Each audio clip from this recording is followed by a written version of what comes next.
My dad is my hero, my mother is the strongest women అని చెప్పి ఈ స్లోగన్లు WhatsApp స్టేటస్లు పెట్టుకుంటారు, బండి వెనక రాయించుకుంటారు, బండ్ల మీద స్టిక్కర్లు వేయించుకుంటారు, టాటూలు వేయించుకుంటారు కొద్దిమంది, మా అమ్మ మా నాన్న అని. కానీ ఎట్టి పరిస్థితుల ఆస్తి విషయానికి వచ్చేసరికి ఆస్తి పంపకాలు జరిగేంత వరకే, ఆస్తి పంపకాలు జరిగిన తర్వాత వృద్ధులను పట్టించుకున్నటువంటి పాపాన పోతలేరు కొద్దిమంది.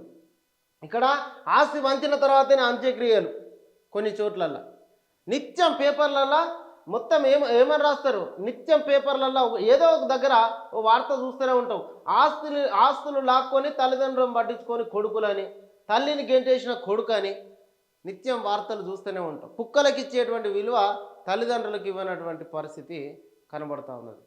ఇట్లాంటి పరిస్థితి ఇంకొద్ది రోజులు ఇట్లనే రియల్ లైఫ్కు వచ్చేసరికి కొంతమంది భిన్నంగా బిహేవ్ చేస్తూ ఉన్నారు. పెంపుడు కుక్కల మీద ఉన్నటువంటి ప్రేమను కన్నోళ్ళ మీద చూపెడతలేరు.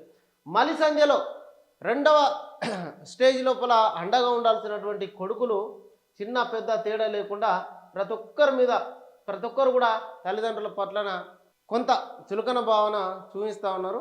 అది లేకుండా తల్లిదండ్రుల్ని మంచిగా చూసుకోవాలంటూ కూడా ఒక వార్తను ఇక్కడ ప్రచురించడం జరిగింది.